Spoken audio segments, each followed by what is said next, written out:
Hi everyone, in front of me I've got Redmi Turbo and let me share with you how to activate automatic system updates on this device. So first of all, let's enter the settings and scroll down to the very bottom to find additional settings. Now we have to scroll down and enter developer options, and if you do not have developer options in your device, no worries, it's pretty normal. Simply check our tutorial of how to enable the developer options in this device or any other, for example, Poco device.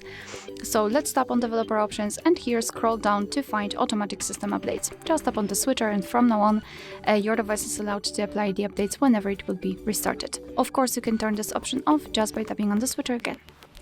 Alright, so that will be all. Thank you so much for watching. I hope that this video was helpful, and if it was, please hit the subscribe button and leave the thumbs up.